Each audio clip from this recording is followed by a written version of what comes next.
Hi everyone, this is the Recreate podcast with Michael and Teresa where we talk about our favorite TV shows. Today is a huge double episode for Hunted Season 3. We are going to discuss episode 9 and 10. For anyone who hasn't watched the show, there are spoilers ahead. We are so close to extraction and it's time to find out who's in the game and who's in the bag. In today's episode, rally car drivers, Kaylie and Tony go off-road, but will it end in disaster? Akec and Joe, is their routine about to bomb? A Trojan horse gets dropped off at Romanee and Chelsea, will it be their Achilles heel? High school sweethearts Andy and Deb, they ask for help, but could they be asking for it? If you missed the episodes, you can catch all the action on 10 Play, Hunted AU Season 3, Episodes 9 and 10, breakdown coming up.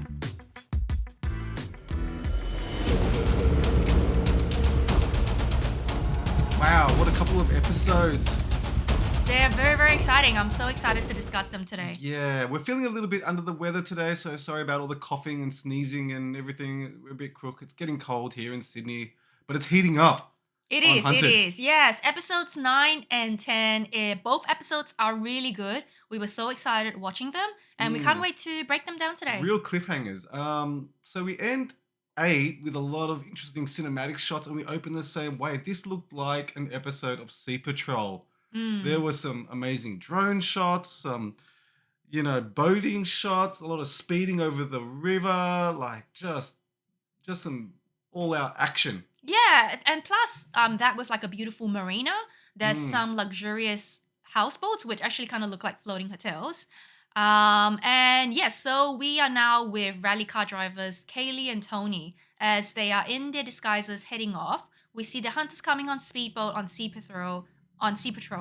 Have they just managed to catch them in time? And we discover, hey, actually not. Yeah, they managed to slip the net, which is what we thought, given all these amazing cinematic shots that they were shooting. And they didn't seem in any rush to close the capture. And as we predicted, they have been long gone. So they launch onto the boat and Sue stonewalls them for as long as she can until they ask her, what happened to your Land Cruiser? And she's like, well, it's parked in the marina, but my husband isn't here. But really, it's gone. It's gone, yeah. So she has actually lied to the hunters that her husband is actually at work. But when in actual fact, Neil, her husband, is actually taking Kaylie and Tony onto another location for their next rendezvous. And they can't track the telematics because it's off. They've turned off the phone, so they haven't got anywhere to track them. So they use ANPR, which is pretty wild technology. Now, this is crazy stuff that the police has, if you don't know. So what they're able to do is, as they're driving down the street, scan every car around them and immediately tag the car by the number plate, and the police are immediately able to tell if the car has a warrant out, the driver has a warrant out for their arrest, if they're speeding, even if they're parked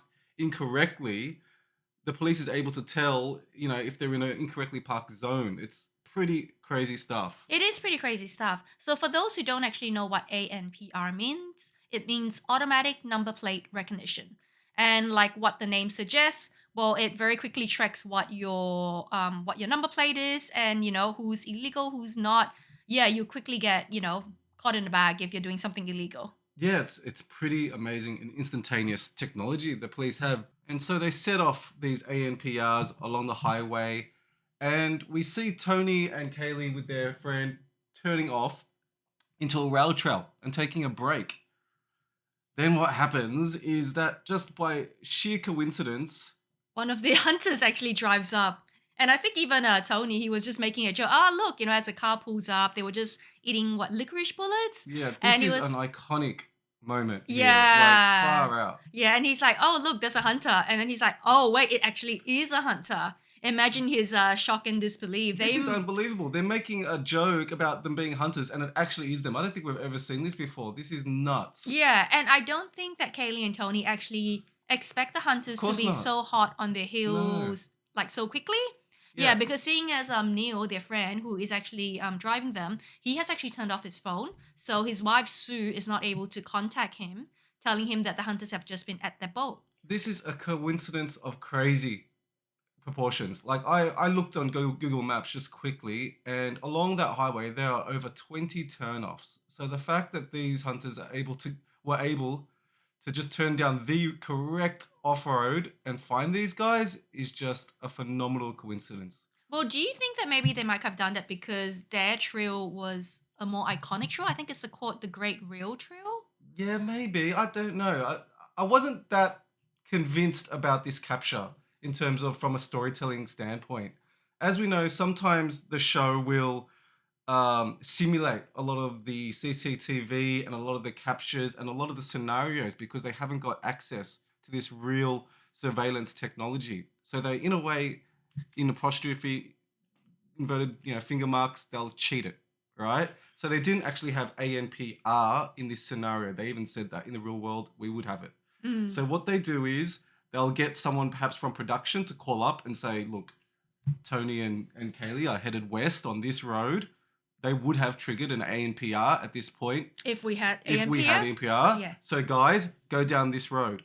And that's how they catch up, and then they're filming the rest later on with Google Maps and all these other storytelling devices, right, to tell the story. You can even see on the show they haven't got the software that supports this kind of technology. They're freaking using Google Maps. So whoever's doing the production design next year, do a slightly better job of the software development to fake it.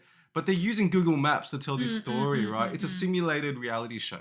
Yeah. Whereas I think Okay. if you were like, say, real security, real CIA, I assume you probably have your own software that That's right. actually probably is a lot better than Google You Maps. would Not to have say that satellites, not you to would say have- that Google Maps isn't good. But you'd have your own proprietary software, Yeah. satellites, all types of software that the government and security forces use to prevent disasters. This is just a television show. They Yeah. obviously haven't got access to this. It's Yeah. meant to simulate this for Yeah. storytelling purposes. We get that. We get that. But my issue with this is this doesn't seem convincing. Like, I want the hunters to get to that conclusion of finding um, these suspects in a satisfying way rather than making these massive leaps of logic Well, that feel like they've been cheated. well, how do you think? What do you think would have been a better way for them to do this? I don't know. I would have liked maybe them going down a few of these off ramps, surveying a few, Just deducing maybe between two ANPRs that they must have turned off at a certain point. Like, for example, saying, okay, they hit this ANPR, they didn't hit that ANPR. So they must have made a turn off at this point between these three, these 2 points. So at least some kind of reductive deduction going on. You know what I mean? Some deductive reasoning. I think they going on. do in the show because they had 3 ANPRs set up towards the end of the road. Yeah. But like we said, it's a very long road. Yeah. There's over 20 turnoffs. I think what would have been good is maybe if there was an ANPR set in the middle of these roads. Right. Because a lot of these trails that turn off the main road, they're very, very small roads. They could actually lead quite to the middle of nowhere. As anyone who's been on a country road in Australia knows. Yeah. Anyway, look, they got them in the end. It was exciting. It I have was to say, exciting. it was very exciting. It was an amazing capture, an amazing scene. I felt sorry for Kaylee running through the bushes. I thought she was going to get all these cuts and bruises I know. on her arms. The I poor know. thing. She was running for her life. Yeah, and she was like, Ugh. she's a petite girl, and she's running for her life, and yeah, she's doing a good job. I think, and just the look on Tony's face as well when he realized it was actually the hunters. That was iconic. That was an iconic moment. That will live forever in hunted meme history when he says, "Oh, here come the hunters," and oh shit, it's them. Yeah, That was like a blooper moment, if you will.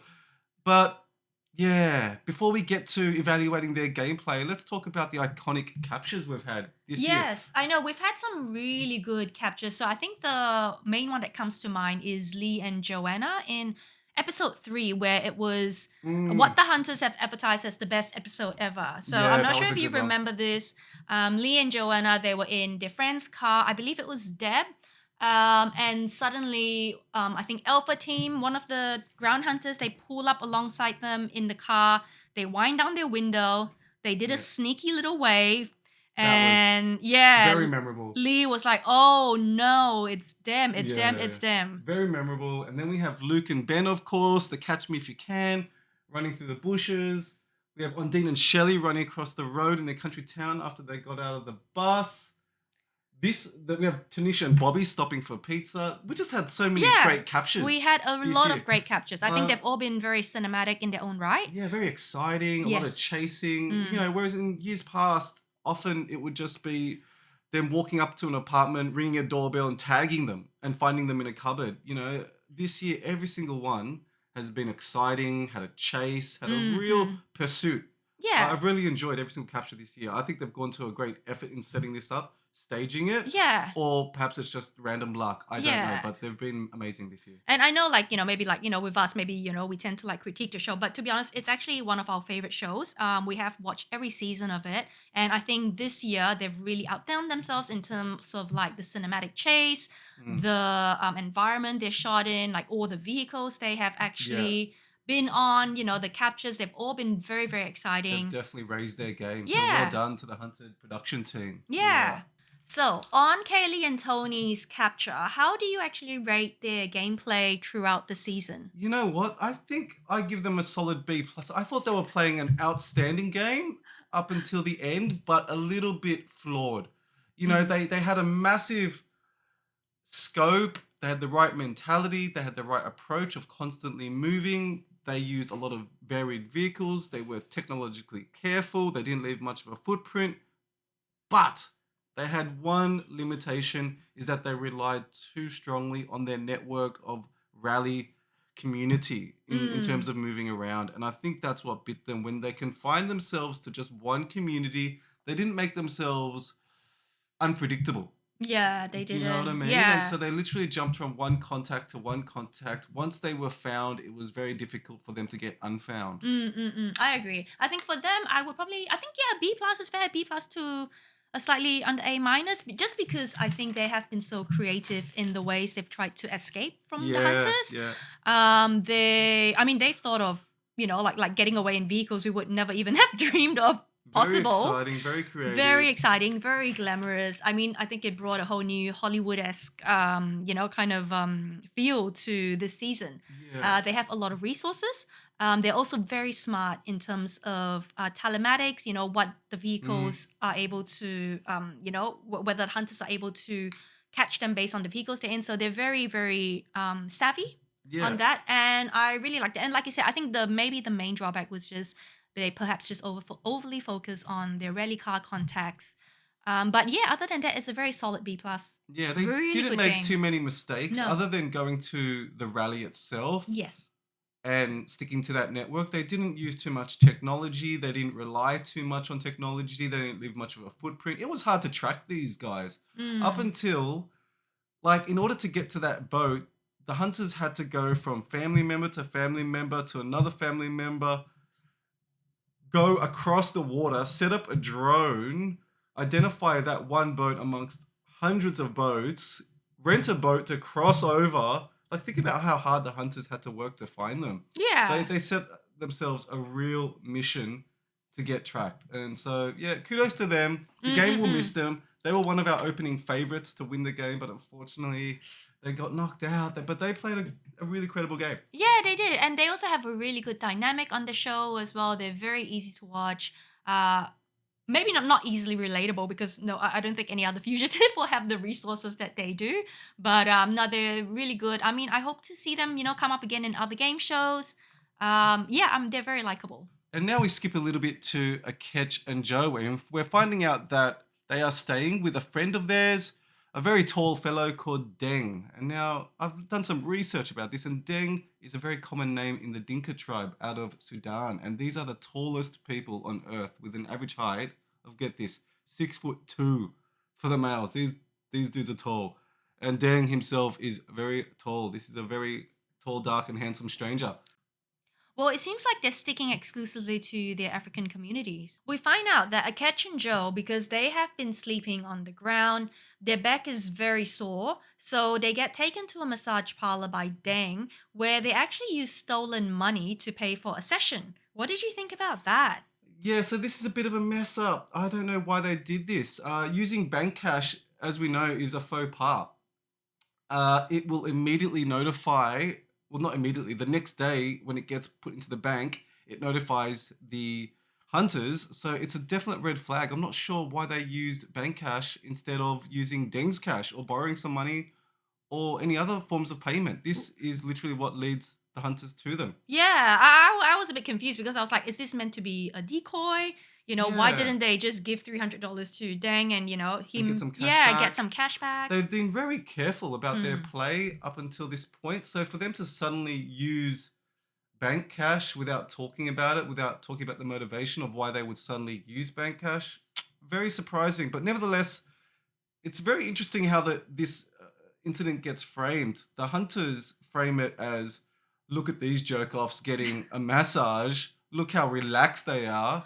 Well, I think back at HQ, I think Simp, he really did not look Yeah, impressed. they take it as an insult, almost as if these guys are so relaxed that they can afford to go get a massage. These guys are having leisure time while on the run. This is insulting. Well, do you think it But throws I off like the wrong perceived, impression? yeah, I think so because I perceived it as these guys are in a lot of pain. Yeah. They're on the run. They need self care. They need help. They need medical treatment. Yeah. These guys are suffering. And don't forget that they are carrying those big backpacks, like which Yeah. are very, very heavy. Imagine doing that on days when your back is actually hurting, you Yeah. haven't slept. It's a terrible feeling. Yeah, you're sleeping on the ground. She's Mm. an athlete, so I'm sure she carries a lot of injuries over time. He's a Mm. comedian, so I'm sure his back is weak as piss. So, just all these things added together, they Yeah. want self care. They want to look after themselves, but the hunters are seeing it as if, oh, this is like a red flag to them, as if, Yeah. let's go after these guys. They're getting massages, which I think is kind of interesting.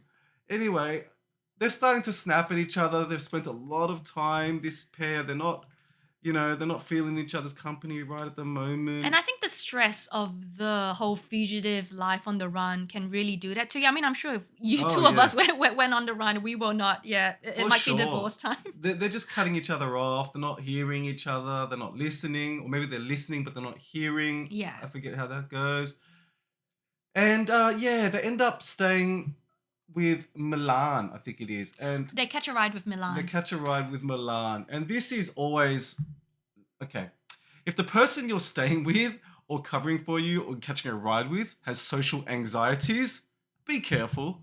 Okay? Be careful because this person is probably not going to make a great witness with the police or the authorities when the time comes. But we'll get to that. Yeah, I think Milan, when she was driving them in the car, she jokes that, oh, I mean, just, having the camera on her, in the car, she was already starting to get anxiety. Yeah, she's very sweet, She's but very, I'm very starting sweet, to though. get. I know, I This is know. starting to foreshadow what's going to come. Yeah, and Anyway, I think, yeah. rightly so. So the hunters arrived at Milan's. But before that, they give her a card and they tell her to decoy, Oh, to, yes. to use this card as a decoy, right? Yeah, yeah, yeah. Sorry, I jumped ahead a little bit. And I don't. This is a bad move. I think decoys, planting Mm, decoys, using decoys on this show has always backfired, right? Because even though you're sending them a trail to go off somewhere, if they haven't got a mm, lead mm, on mm, you, mm. now suddenly they do. Yeah. Well, I think the thing with decoy is, yes, it can be a very good trick to distract someone, but you have to make sure you really cover your own tracks. That's In right. which case, well, if Milan actually gives up the game on Akec and Joe, it's kind of game over. Exactly. Like we've seen decoys when they work in the past, they're used with strangers or at least very separated contacts. Yeah, with So like degrees of with separation. degrees of separation. So as soon as you get them to use that decoy, you bolt. You know Mm, what I mm, mean? mm, You mm. don't stay around or just go one contact from that person. Yeah. Because as we said, what happens next? They go over, they see the decoy used, the ATM Mm, card. mm. They scan her face. She's a very prominent Influencer, I influencer. think, on Instagram, yes. Yes, I think she And advertises skincare stuff. yeah, and the hunters arrive at her house. And I think this is also one of the things we mentioned in previous episodes. A catch, just when she and Milan separated, she just said, use the card as a decoy. You do great. But she didn't actually advise her, nor kind of Coach her. coach her on what she can say and what she can't And say. that's a big part of it, It's I a big think. part Like of you it. have to prepare them and simulate interrogation because if they're not prepared for it, if you just assume that your friends are going to be good under questioning, man, that assumption will lead you down the wrong road. And as we see, this does because Milani's so sweet. I She's got a lovely know. smile. The sweetest snitch of Yeah, all. the sweetest snitch of all. Oh man. You can't even get mad at her. No, this snitch does not get stitches. This snitch gets, I don't know what right. Yeah. She gets cuddles. She's She, just she, so she, sweet. she does, I know. So pretty much Milan, under just a little bit of persuasion, she gives up the street that she had dropped Everything. them off, who she had dropped them off with, which is Sammy. I'm surprised And she didn't get a job with the hunters. Yeah, after she this. even like just turned over her phone, you know. And every time she does something, she confesses, she's like, she screams, you know. She giggles. Oh, she's so sweet. But you can't even get mad at her. I'm sure even Akec and Joe, after they saw this, were like, that's Milan. You can't even get mad at her. I couldn't even get mad. Normally, when I see these kind of, friends give up their friends, I'm like, oh, you dum-dum. But Milan is just so nice about it. I can't even bring myself to get upset at her. Yeah. And she gives them the exact corner she dropped them off. She gives them the phone. She gives them the next contact. And yeah, very Sammy. quickly, they're able to trace down who Sammy is. Yep. They're able to trace also Layla, I think. Layla, and from there on, it kind of just It snowballs. snowballs, yeah. They leave a massive digital trail. They listen on the phone calls. They go from Sammy to Layla to Daisy, and then the hunters are at their door. Yeah, so it was it was a capture. I mean, they had split up. So I think Akec had given Joe the money. Cash. Yeah. I think this is the wrong way to go. I would have given that was interesting, cash. Wasn't it? Akec is the faster runner. She's the more athletic. She's the more mobile. I think she's a little bit cluier, if I dare say so. I would have given the money to Akec and Joe be the distraction, tell some jokes on the corner, get them to run in on him. And it looked like Akec had free run, but she got caught amazingly. I thought she was going to outrun the hunters. Yeah, she certainly is She's able so to. athletic. She's very But athletic. she got caught. I think it was kind of dangerous. They probably pulled her up a little bit. Yeah, I think so. And I think in cases where it's a very close capture, rather than, do something dangerous, I think maybe the cameraman might very often, okay, hey, stop. We don't we want need to anything, stop. anything hazardous to happen. Because when you're in a flight or, like you could just make a wrong move. Yeah, there are prams and pedestrians and Cars cars and crossings. Yes, it's very The dangerous. show could make itself liable to a lot of civil action. So yeah, it is a dangerous situation. So I'm glad they stopped all that nonsense and they just pulled them in. But yeah, so ends the game of Akec and Joe. Well, yeah. What did you think? I mean, now that they've been captured, what do you think of their gameplay? I thought it was fundamentally difficult. I gave them a C plus. I think we'll talk about why they did it, but first let's talk about the what. I think they stayed in one network far too long, although it was between comedic networks and the Catchers network. Later in the game, they stayed exclusively to the Sudanese and African network. Yeah. They left a lot of digital trails. They did. So I think all of their contacts were using their own phones. Yeah. There wasn't really any I guess initiative to maybe use a public phone or to use a stranger's phone. Yeah. Yes, and then I think they also only leapt from contact to contact, so only 1 degree of separation between each point. Yeah. They let off a lot of decoys, which backfired. So I thought their decoys were a little bit careless and dangerous, such as using the bank cash, Milan using the ATM. All that stuff just led them directly to them. Yeah, I think Sending so. the taunts. Mm. Yeah, but basically they relied on one network way too much, and they didn't, get rid of their trails quickly. Now, Yeah, well, what do you think about? Okay, because I guess I'm kind of like imagining, like say this compared to maybe like Jade and Taylor. How do you think like it differs in terms of like they're asking for help from strangers? well, we have to address the elephant in the room that these guys are an ethnic minority. Mm-hmm. They're black. Okay, I am also an ethnic minority. I'm a person of color. I understand the plight, the situation of having to walk up to people and and ask for something and being uncomfortable about it when no one else looks like you. That's just a fact of life. When nobody looks like you, it can feel a bit uncomfortable. So Yeah, I especially if you don't, come from like an immigrant, like yeah. like background. So I don't blame them for sticking to their own community when that was probably where they would feel safest, most protected, and when maybe they're exposing themselves if they walk in a very different environment amongst other people. It's going to feel very uncomfortable, alien, and and different for them and uncomfortable. That's just a part of life. The world, as Jade and Taylor say, they don't even have to.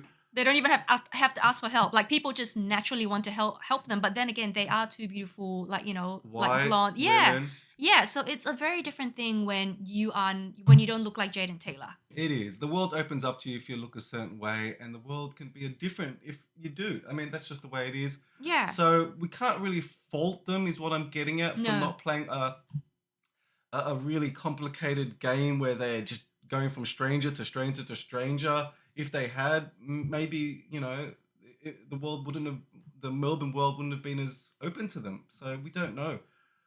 Yeah, I do I'm think not they assuming yeah. that. I'm not assuming people are racist. Okay, don't get me wrong about that. What I'm just saying is that It's a lot harder. it's a lot harder. It is a lot harder, and I think that's something that we do have to, Address and address. yeah, Yeah, and it's a I think reality of this world. it's a reality. And it would be the reverse if Jade and Taylor were in the middle of South Sudan and they had to ask people for help. I'm sure it would be inversely relative. You know what I Yeah. mean? So it's just the way of the world, unfortunately.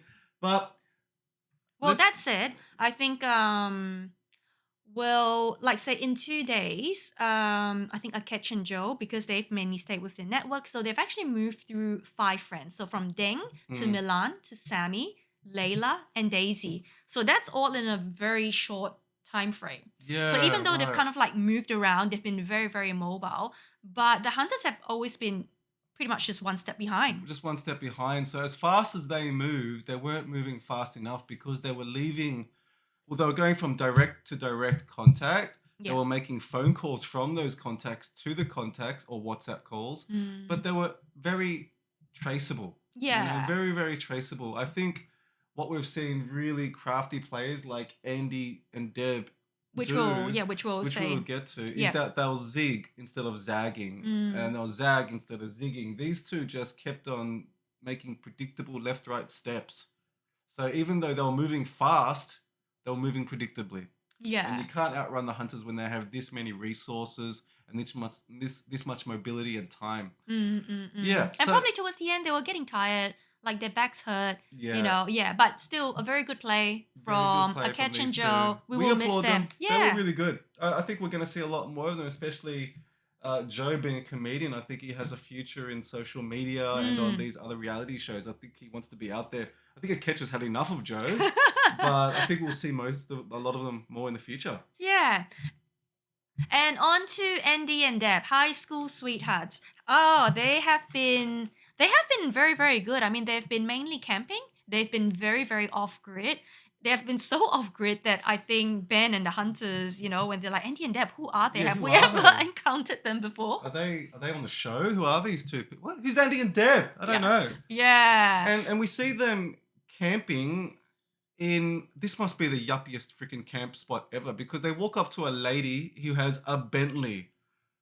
Fuck. This Bentley is trashed, by the way. It's covered in dirt. She uses a Bentley to go camping.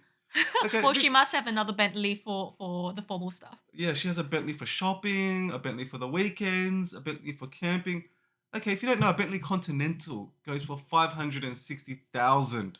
Okay, this is not a cheap car. She Well, what calls if it she bought Fat it? Tony. Well, what if she bought it at a pickles auction? How much would that cost? At least 300,000. Okay. So, I yeah, thought maybe just a tiny one this is 100,000. making my friends weep. They love cars. I don't know much about cars, but they do, and this is making them weep, I'm sure.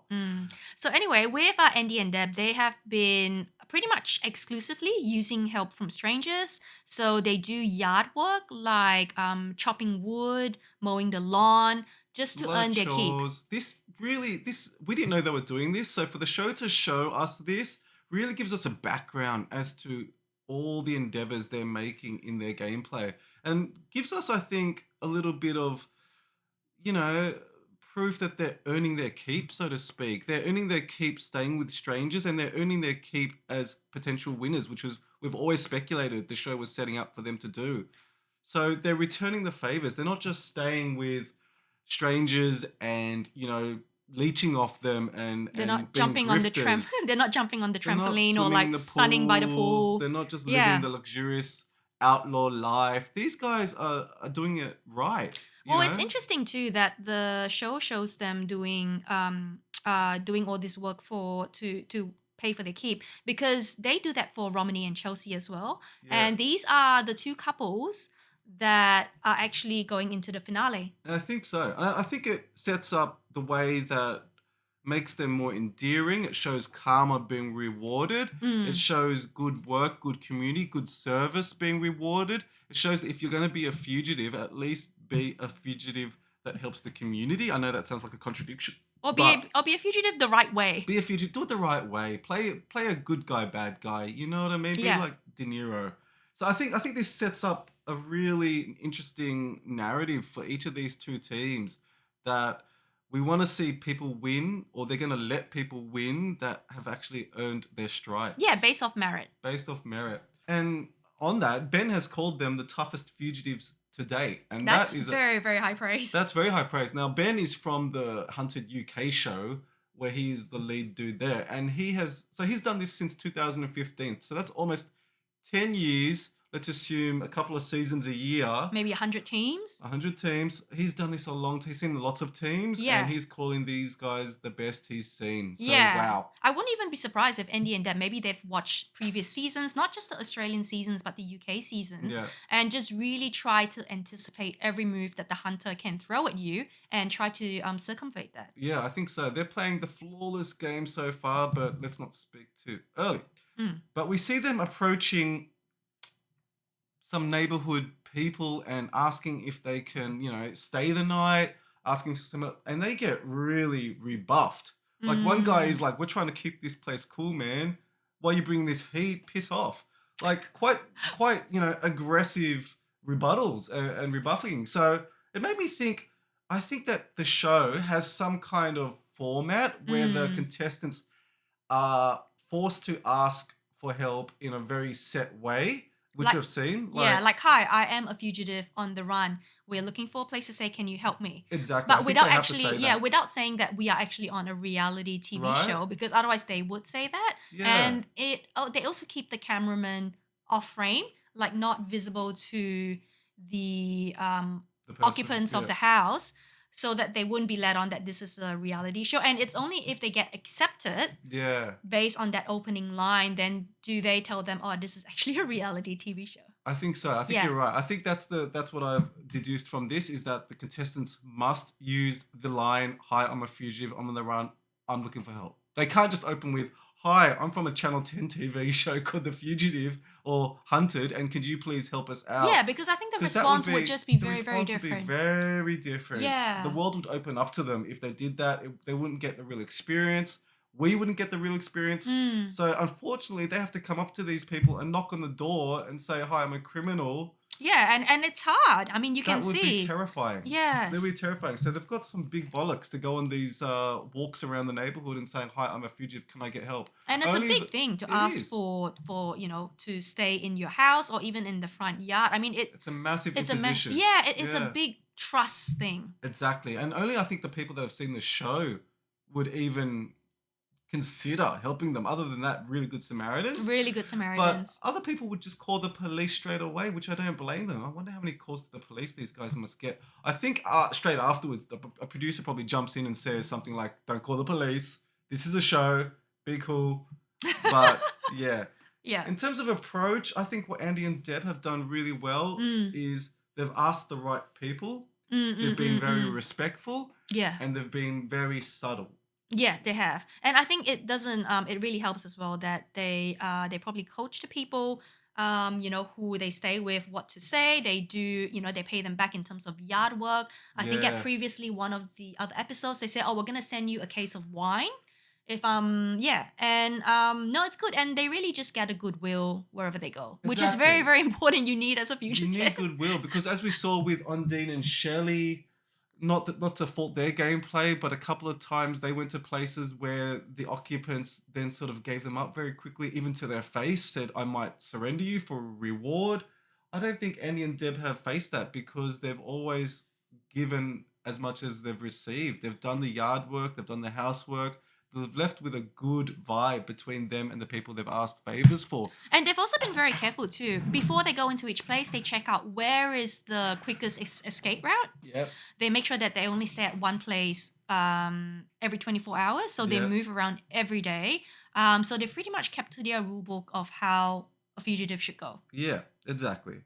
And so they end up with a guy called Shiloh, who, funnily enough, just lives across the road from the guy who rejected them. And soon the hunters are onto their trail because these guys post it on Facebook. The neighbors that reject them post on Facebook like a funny anecdote. Like, Yeah. you wouldn't believe what happened today. I just had a camera crew come to my door and ask to sleep at my house, sort of thing. And they call in looking for a reward, I assume, from the hunter team, and that leads the hunters onto their trail. So this is the first time that the hunters have had any sniff of Andy and Deb. Yeah, and this is like what I think 2 days 2 days until to extraction. extraction. So it's incredible. It's that they haven't- incredible that they have not even been spotted up until prior. now. Yeah, they've stayed off grid. They've stayed down low. They haven't done any taunting, any decoys. They've just played an immaculate game. They've kept their head down the way you would if you were a real fugitive. Just live your life, do service, do yard work, do the chores, help out where you can, and move quietly. So we see Andy and Deb. They stay over the night at Shiloh. And after that, the next day they get a lift from Shiloh to go over to a friend's house. And this is where I get very, very impressed by the gameplay. Yeah. Because they had actually written a letter that goes by postal mail, not like email, not digital. This Yeah. is like paper mail. So they must have planned this. They This must is- have planned it. yeah. So they actually, I think, sent this while they were on the run to a friend called Glenn. Mhm. And they said, okay, if the hunters ever contact you, put a red balloon outside your house so that when we drive past, we'll be able to know if it's safe for us to be there. This is clutch gameplay. Yeah, this is great. This is great game. This shows how good these guys How are. prepared. How prepared, how considered, how thoughtful they are. They're making the other teams look like amateurs. Yeah, I'm and- sorry, these guys are on another level. And even in this letter, they even use aliases BJ and Karen. Yeah, that's how careful they are. That's how careful they are. And then, okay, to further that, they go to the house, right? And they drop off. They get Shiloh to go in, to knock on the door, say, hey, BJ and Thingo want to meet with you. Are you cool meeting them? Then they go get Shiloh to drop them off at another place, catch another cab, I think Yeah, it is, do a big roundabout, like to a 3-4 third stops. location, Yes. where yes. they then meet Glenn. Then they go back to Glenn's house. Mm-mm. Instead of staying at Glenn's house, they then Stay at his neighbor's house, stay at Jenny. his neighbor's house across the road. But instead of just crossing the road, they arrange to meet At a park. At a park Yeah. and then drive back. Yeah, so there's a lot of... Oh my goodness! I there got is a headache lot- just explaining it. I know, yeah. There is a lot of a roundabout way, rather than going direct. And I think this is something that will really throw the hunters off. And again, it speaks to how good, how prepared they are. Yes, I'm actually just amazed that they thought so far ahead. The difference between what they're doing and what we'll get to with Romanee and Chelsea and what with Akec and Joe do is that Akec and Joe, Romanee and Chelsea, what they do is they set a lot of divergent decoys, which set up paths, okay, trails. So they set up a trail here, they go down this trail and they set up another trail there. They might get off a friend's ATM. And so there's 3 or 4 trails, but they don't cover any of those trails. They just set off these numerous trails, but eventually the hunters will follow each of these trails until they get to your trail. What Andy and Deb are doing are setting multiple trails that end and finish, but they're covering each one like sand. It's incredible what they're doing. They are dusting after their path behind them like they have a broom everywhere they go. Metaphorically speaking, they're brooming after their tracks everywhere they go. There are no tracks to be found. Yeah, it is incredibly detailed. And I think if it were not for that Facebook notification from the tip-off from a neighbor, they probably could have just made it to extraction. If they've been moving like this the entire time, kudos to them because this is exhausting. Yeah. To live like this, to move like this, to have this level of preparedness, detail, and constantly looking over your shoulder. This is what the other teams haven't been doing because Yeah. it's hard. If it was Yeah. easy, everyone would be doing it. And this is just one plan too, like because imagine they would have thought of, okay, if there was a red balloon at Oh, Glenn's, yeah. do you not think they might have a game, like a plan B and a plan C in place, just so that they actually have other options? Exactly. They would have Yeah. had a lot of different options. And we'll get to the end game in a second. But that's pretty much what we saw of Andy and Deb this episode. But they are in great shape Mm. heading into extraction. But we'll summarize where we think extraction will go later on the episode. Romanee and Chelsea, they have mainly been staying at family contacts. Mm. They started off with going to post about some decoys. One of them involves going to a cafe and giving the woman, the owner, $300 and saying, "Will you do a post if I shout $300 worth of I cafe to the wish public?" I Yeah. knew about this earlier. I would have gone to that cafe and just said, "Could I get $300 worth of coffee, please?" Oh, yeah, on Romney and Chelsea, please. But yeah, I don't know about this. I don't like this gameplay. I think the more you do, the more what they're doing is trying to set off the hunters, but they're not actually moving themselves any further down this away from them. And the Mm. more traps you set for them, the more it just incites the hunters. And I Mm, think, mm, mm, okay, mm, mm. now they're going to know where you were and they'll trace back the CCTV of where you're Mm. going. And to be honest, even though they're setting all these traps, the hunters are right onto them. They say that they're going to split up and divert, but the hunters sort of anticipate that these two are kind of clingy, that they're going to stay together. The way they set these phone calls up, calling these different cafes and stuff like And that, motels and as motels, well. it was very clunky. Mm. It was very predictable because you have to think about it. When a hunter looks at stuff, they're not seeing your overall behavior. They're just seeing points of data. Yeah. So Yeah. phone call here, phone call there, phone call here, phone call there. Yeah. They're not seeing your movement. And so to them, it looks very obvious what they're doing. Yeah, I think it can seem quite obvious that it's a decoy. I think the whole thing about a decoy is that it cannot look like a decoy, but this one maybe Yeah, looks a bit obvious. a bit obvious Yeah. because why would you ask someone to post a Facebook post about you unless it was a Mm. decoy? Yeah. Nobody goes into the game hunted and says, "Hey, we're near extraction. Let's make a Facebook post." I mean, You that would know, probably be I mean, if there was an Instagram post, you'd be like, okay, we're not going to look in that because that's just a waste of our it's just resources. such an obvious thing.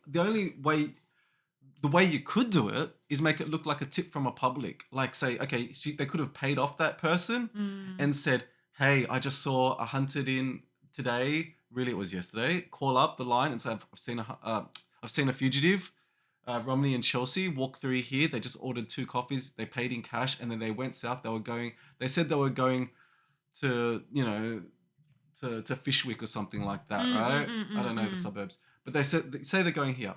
Make it sound like a real tip, but to make it so obvious, like a Facebook post that's so overt, Mm, mm, so mm, mm. obvious, you're standing there with a photo holding a shake, just nah, dinky Well, man, do you dinky as think fuck. this was a prerequisite for a contestant to be on the show? Is that you do actually have to post something? Because we know in season 2, I think the contestants have to do a social media post. I don't know. And I feel like maybe this could be a repeat of that. Like they have Maybe to I don't do a know. decoy.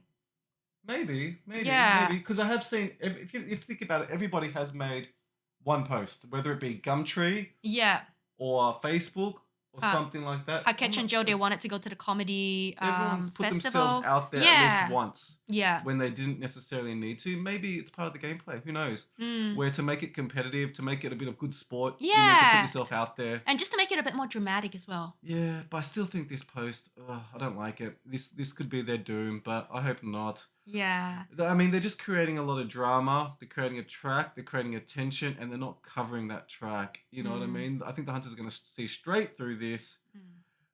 Well, But they go to what happens now? They go to a so moving neighbor. on, we actually see a very good bit of Hunters gameplay, yeah, right? Hunter's They do a gameplay actually. track. So they actually set up an AI voice that is using Romanee's voice. So she's posted about she's talked on the internet and TikToks and yeah, whatnot. TikToks and Instagram, and they've actually managed to capture her voice and use AI to simulate, kind of like a sentence. And they're going to put that onto a mobile device, drop it off at one of her contacts.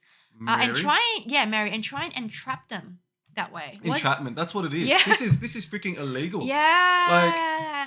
By law, this is illegal to do. So this is amazing gameplay. This is so sneaky and so scary. Like, I applaud the hunters for doing this and going to this level, going to this extent to do this, but it's freaking scary because any of us could fall victim to any type of fraud, ploy, con, scam, trap. We're all going to fall for this one day if we're not careful, right? It pretty much makes me want to delete off all my social media where I've actually talked of him. Yeah. And they just generate her voice saying, "Hey there, how are you? I'll call you in 5 minutes." And it's pretty realistic. Okay, the way you did it, was a bit robotic. It was better than my attempt at AI. Their AI is incredible. Yeah. We've seen deep fakes in the past. We've seen AI voices. This was pretty slick. And this is also the first time that the hunters have actually deployed this device on the show. So it's very, very exciting to see it in action. If they do this earlier on in the next subsequent seasons, it's game over. Like, they are going to close up shop. They are going to catch whoever they want, whenever they want, if they use this kind of technology. This is scary. If the police use this, it's scary.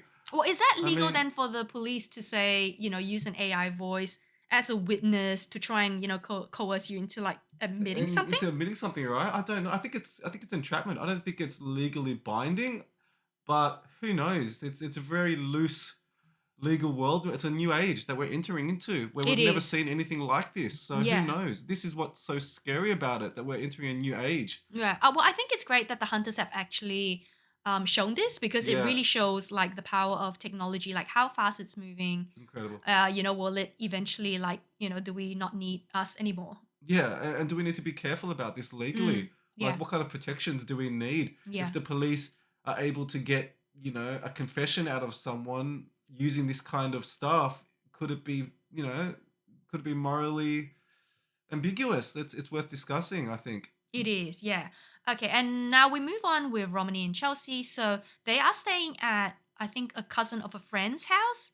And I think so far they have mainly been using kind of like direct contacts or just a degree separation from that staying, contact. I think, with a friend of their cousin, I think it is. Yeah. Yeah. Friend of the cousins. And so Delta Team drops off that phone with Mary and says, we'll call you if anything happens from Romanee. But then, unfortunately, Mary turns off the phone straight away. I don't know if she senses something or what. Yeah, I think that part wasn't very clear because I wasn't sure if Mary had actually fell for it, or is this something that's gonna come into play in the finale? Which, if it does, I think it's great because it does keep the suspense up. Because I wanted to see where this AI technology was going to go a little bit more. They didn't follow that storyline as much as I would have. But regardless, they jumped the gun, and as Delta Team pulls off in her little scooter, in comes in Bravo in their tight black t-shirt and muscles bound. Yeah. And tries to intimidate the shit out of her and says,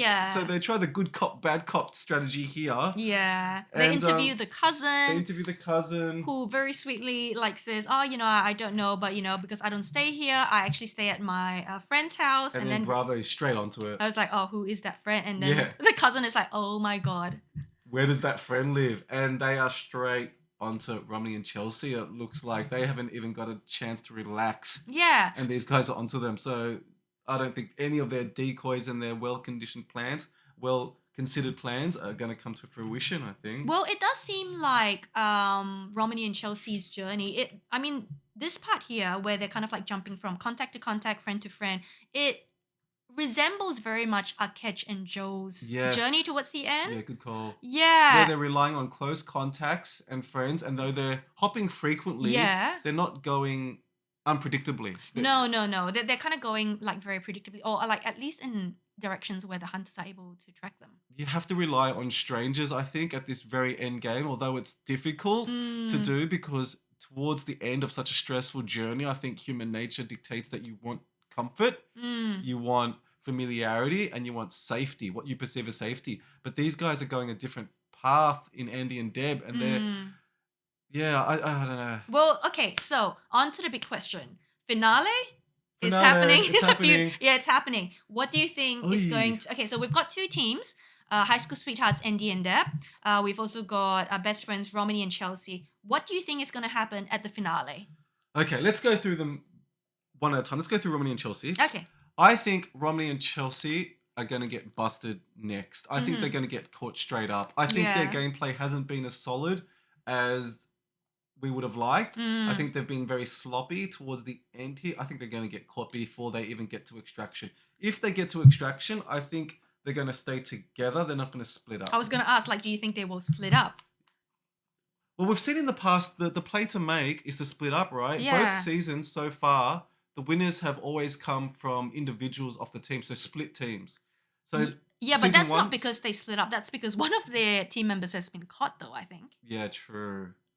So is it better to split at the end? I would assume so, because then, there are going to be, well, instead of looking at 2 teams, you're looking at kind of like 4 individuals, who are going to... Your odds. Yeah, which kind and of the like... condition of victory is to get the money to extraction. It isn't to get both players to extraction. It isn't to get one player to extraction. It's to get that money to extraction. So you can get to extraction, but if you're not the one holding the money, game over. Right. So that's the condition of victory. So is it better to send one person holding the bag to extraction and the other person as a decoy, as a trap? Yeah. Fundamentally. Mathematically. Mathematically. That's better, right? Yeah. Or is it better just to have 2 people each holding maybe an equal amount? Oh, and then thought about that. It's like 50-50. Like, do you want 100,000? Like 50% shot of 100,000, or wait, actually 50% of 100,000 or 100% of 100.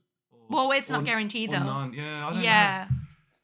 We'll have to see. I think history has taught us that one person goes through each time. We haven't seen 2 people from a team finish the game. So mathematically, I think it's better to send, based on history, not mathematically, sorry. Based on history, it's better to send one person through. I would send through Chelsea. I think she is the more steady of the 2 players. They're both amazing girls. But I think Chelsea has been a little bit more steady in her decision making, what we've seen anyway. I would send Chelsea through, Romanee as a distraction. What do you think? Okay, I mean, I can't fault that. It's to be honest, I can't tell them apart most of the times. They're like sisters. They so do look very similar, and they're both lovely girls. Okay, and what about Andy and Deb then? What do you think they would do? Okay, because for me, I feel like Andy and Deb, they're not just gonna be like just waiting there, waiting for extra. I feel like just based on their previous the ways they've moved, where they've they've zigged and zagged. They're gonna like go to one spot and then go to another spot and just really zigzag their way. These guys are such good players. Yeah. I bet you they have an end game figured out. I wouldn't be surprised if they hire 50 Andy and Deb doubles to swarm extraction point on the day. Oh, that would be good. Like in that French movie, Lupin, right? Lupin? I'm sorry. It's French, yeah. Okay, Lupin. They swarmed the park with a bunch of people as food delivery drivers wearing high vis. And then the guy's able to get in and get out because there's hundreds of them in the park. Yeah. And also like in Drive, too, the movie Drive with Ryan Gosling. He evades by going to a sports game when everyone's wearing the same sports paraphernalia. I think that's what Andy and Deb will do. That's what I would do. I think they'll set something really elaborate and clever in order to confuse the hunters. And they also have the money too. They have like, a bit of spare cash. Why not? Using the bank money. Yeah. That I don't know what they'll do. Okay. That's one thing I think they might do. But I think they will split up. I think they'll play the split. Yeah. I think Andy is probably the more physically able. He's been on Australian Ninja Warrior. I think he'll probably hold the bag and he'll rush for it while Deb plays the decoy. That's just, I think, what they will do based on what we've seen so far. Okay, I actually think they'll split the money. Yes. Yeah. Okay. I feel like Deb's very capable as well. Deb's just as capable. Yeah, You're yeah. right. I feel like it would actually be, if Andy gets caught and Deb makes it to the, extraction, well, it's still like end game. Still good aim. Yeah. But like, yeah. Wow. So do you think, out of these 2 teams, who do you think is going to get there? Do you think Andy and Deb's going to get there? What are your odds on Andy definitely, I think Andy and Deb, if not one of them. I guess I'm just curious as to whether Romanee, at this point, I don't feel like Romanee and Chelsea will get there, or maybe one of the girls might get there. Yeah, I might look, if I had to put down money, if I had to bet on it, our opening day bets were on Andy and Deb to win this thing along with Kaylie and Tony. That still stands today. They've been a mighty team. They've shown every single facet of winning gameplay, of good sportsmanship, of everything that it takes to be a good fugitive. They've laid down the template of good gameplay, I think. So I think they're well and deserving winners. I'd like to say the same for Romanee and Chelsea because let's face it, if you win the game, you deserve to win the game. I'm not saying that, but I just think that the Hunters are closing in on them very, very sharply, and they're making a lot of mistakes that will lead to their eventual capture, I think. Well, anyway, the finale is just in a few hours. We are going to wrap up now. Thank you guys so much for listening to the show. I know it's been a little bit long, but this is our first double episode, and we can't wait to come back with you very shortly with what the finale is going to be, and I think it's going to be super, super, super exciting. Extraction Day coming up. Yeah. So this is the Recreate podcast by Michael and Teresa, and you can find us on Recreate on TikTok and Instagram. That's WRECK.CREATE, where you can watch highlight videos of what we've talked about. If you like what you hear, be sure to like and subscribe to our pod. It really helps us a big deal. We're extremely grateful for any support you give. We'll be back very, very shortly with the finale. Stay tuned. See you. Bye-bye.